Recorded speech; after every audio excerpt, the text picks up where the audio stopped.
I have the ORSAY's coeur perdu or LB. So this is another one from the brand that's super minimal and I can't really smell much.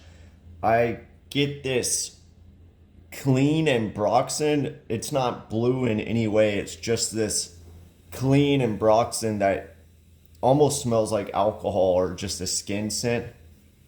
And there's just a little bit of something floral. It's hard to pinpoint, but it's neroli. It's there. It kind of gives me that Tom Ford neroli Portofino vibe, just toned way down. A little bit of that sunscreeniness, a little bit of sparkling aldehydes. Kind of gives me like a Chanel base vibe. Maybe and just a touch of iris. It kind of gives this minimal Chanel base without any real vintage feel. Kind of gives me the MFK 7.5 whatever that clean laundry musk fragrance MFK has, but it's not laundry musk. Just kind of like if you took the base of that, then you would have this. But yeah, the notes are iris, aldehydes, bergamot, lemon. Those are the top notes. Base notes, orange, blossom, neroli. Base notes, cashmere, and Broxton moss. So I'm not really getting any moss. I know Celine does a lot of cashmere and moss bases. A lot of people do that recently, I've noticed. And people do compare this to Celine's Parade. And I don't really get too much similarity. If you take aspects of that and just tone it way down, then maybe. But this has aldehydes and it has this aldehydic top that, and it's very minimal. And I think Parade it has that a little bit of that Broxton-y neroli thing going on, and people and it's somewhat minimal, and people compare it to that. But that one's more of a masculine cologne, Italian cologne type. This is, I mean, if I had to pick, this is so minimal it could be for whoever, but this one would lean more feminine classically because of the iris, the aldehydes, but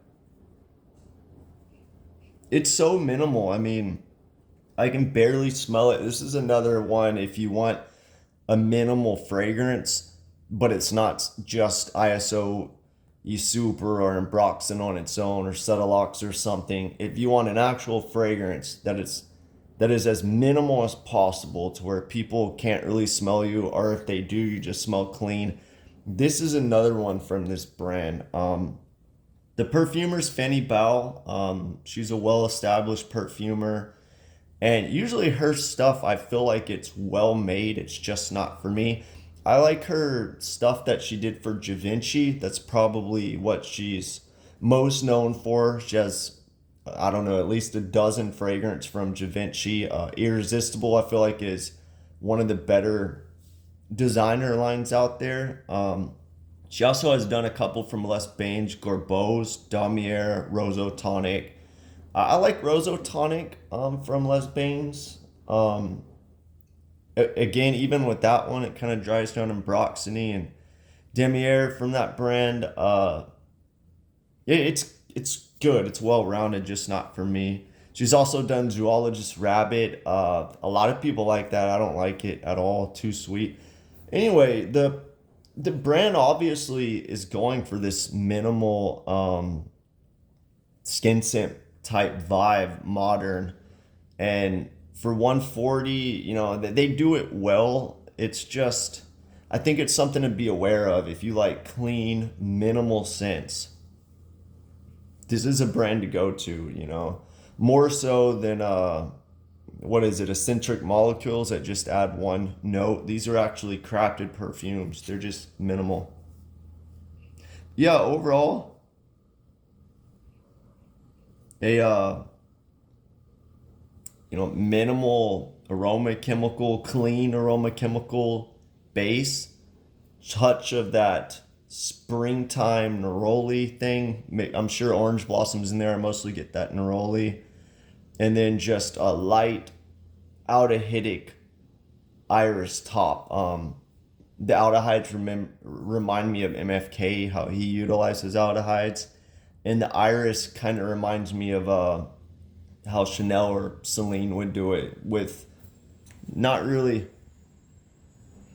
not really a vintage aspect or anything. Yeah, just clean, easy to wear, and smells good. But on my skin, I can't really smell it that much.